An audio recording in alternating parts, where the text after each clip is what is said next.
Hey Scale, sorry to bother you, but we've had a rough couple of weeks and I think maybe we got off on the right foot. Do you think we could maybe start over? Yes, I would like that very much, please. Yes.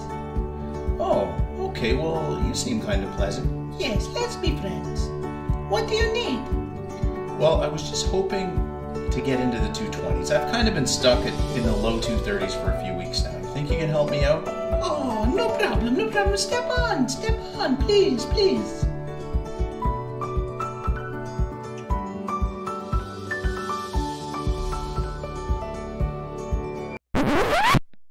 Ho ho ho ho! Trick you!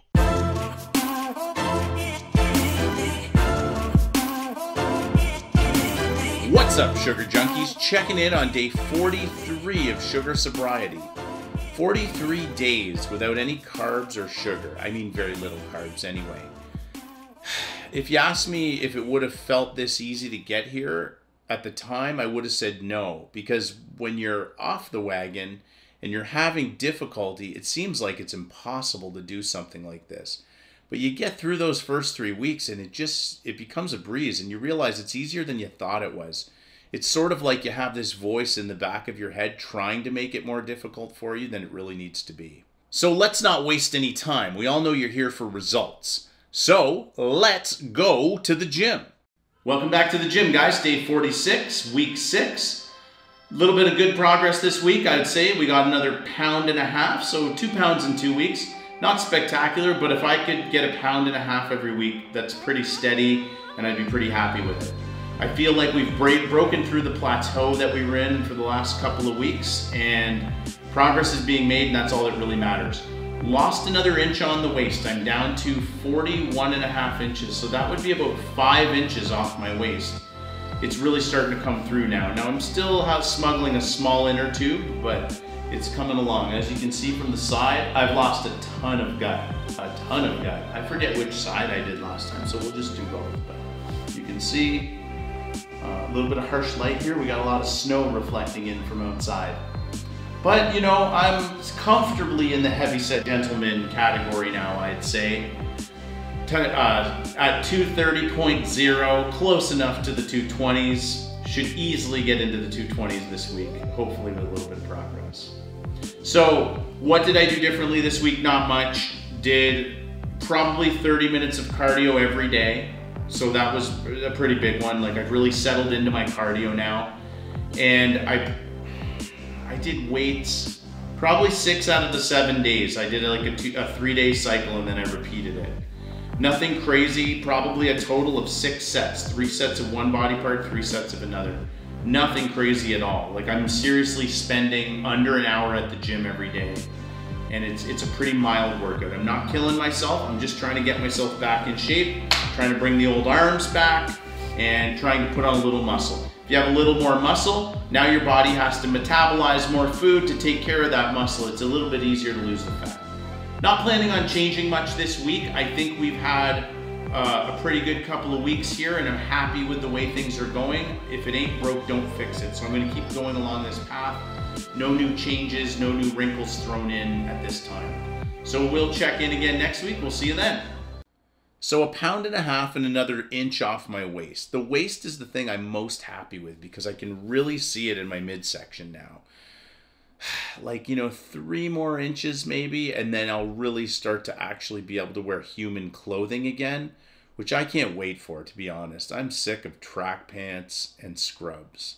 It's basically all I can wear, unless I want to go pantsless, which probably not a good look for me, to be honest. But that's another real big motivating factor, is just being able to get back into clothing that you like. I have so many nice clothes that I can't wear. And to be honest with you, the shirts I wear in these videos are usually small shirts.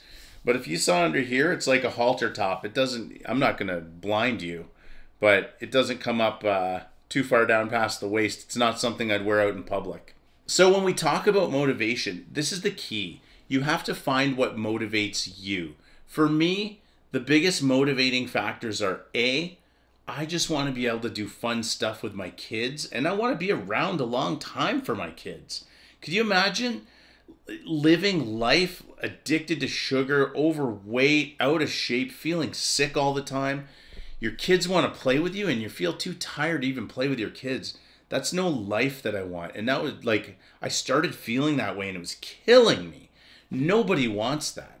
So that's my biggest motivating factor. And like by far, there's nothing that even comes close to that.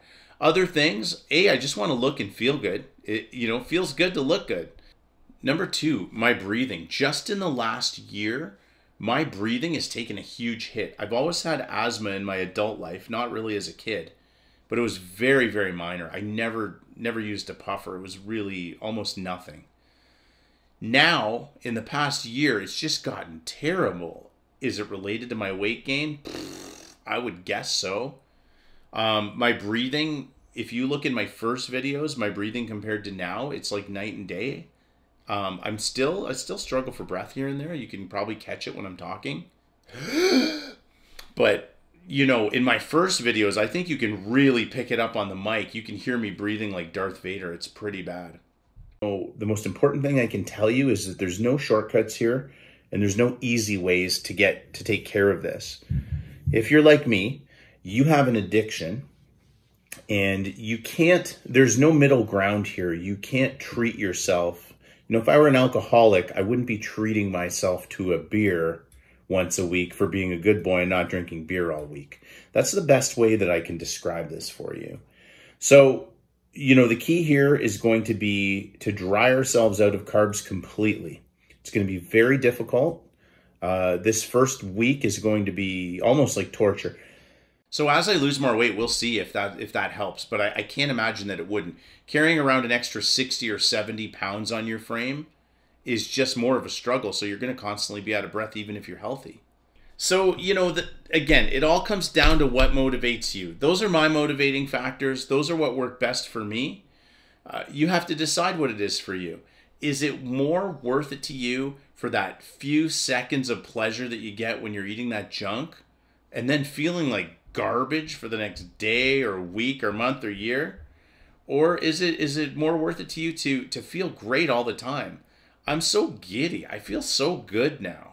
If you have an addiction to sugar or carbs and it's ruining your life, please listen to what I'm saying. Like, I know that this can help you. Because if I can do this, anyone can. Because I am as big of a sugar addict as anybody. It's terrible. It's embarrassing how bad it is. But if you can push past those 3 weeks, you're going to be in good shape and you're going to feel like a different person. Finally, one more thing I want to stress. I've talked briefly on it before. Right now I'm reading a book. It's called Why We Sleep. It's an incredible book. I'll put a link in the description. But it just talks about the importance of sleep. In the last month or so, I've really drilled down on getting a proper sleep. There's 2 types of people in this world. There's night owls and morning larks. If you're a night owl, you know what I'm talking about. You've just always stayed up late. You can't help it. And you don't want to get up in the morning. I'm one of those people. My grandmother was one of those people. I'm sure that it's a genetic thing. You're just hardwired to either be one or the other. The world does not favor a night owl. So the world is not going to conform to us. So you need to conform to it. If you're one of those people who's constantly staying up late, having trouble the next day, feeling like garbage, maybe you get up in the morning, but you feel terrible. You never feel like you've caught up on sleep. Force yourself to go to bed. I've been going to bed at 11 o'clock. I get up at 7:45. By the time I fall asleep, let's say it's 11:30. Okay? I'm getting my 8 hours. And that's really, if you can do that, if you can get 7.5 to 8 hours a night, I'm not kidding. After about a week of that, you'll feel incredible. You'll finally catch up on your sleep. And that makes everything else so much easier. So yeah, sorry, I went a little bit off topic there, but I think it's very, very vital when you're doing something like this. When you're making a major lifestyle change, they always talk about diet, nutrition. Sleep is like the third head on the dragon that is maybe the most important. It might be more important than diet and exercise because you can't really do the other 2 properly without good sleep. Not to mention all the other terrible effects that no sleep has on your life or lack of sleep. So just something to think about. I'll put the link to the book in the description below. I think it's really worth a read, and it's a really easy, interesting, great read. I can't recommend that book highly enough. looking towards the next week or two, I would really like to do a video on some YouTubers, small YouTubers that have really been inspirational or helpful to me. I think they're great resources and they don't get enough eyeballs on their channels. They should have hundreds of thousands of followers and they're very, very small. They could be newer, but they are great. And I'll do a little top 5 sometime during the week here. And I would like you to see these sites. These people deserve your attention. And they're amazing. And they've helped me, and I think they can help you too. Task of the week. Did you guys keep a food journal this week? I hope you did. It will really help you kind of keep track of where you did well and where you messed up and what works for you and what doesn't. For me, at least, it's a really good way of tracking my successes and failures. Task this week, clean out your fridge and your pantry. If you have any lingering carb stuff that's going to sabotage you or ruin it for you when you're trying to cut carbs, get it out. I can't stress it. Get it out as fast as you can, okay? Because if you don't, you're going to have a night where you're just like, I feel a little weak. I think I should have something. And you're going to sneak up to your fridge.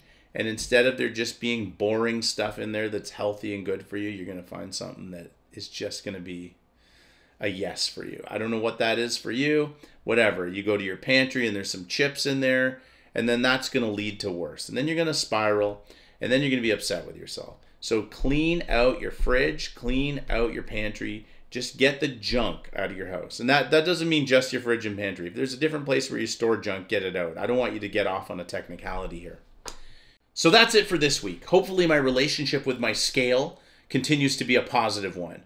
We will see you sometime midweek, and I'll get to you with that video on some other really great YouTubers who might be of benefit to you. Remember guys, until next time, life is so much sweeter without sugar.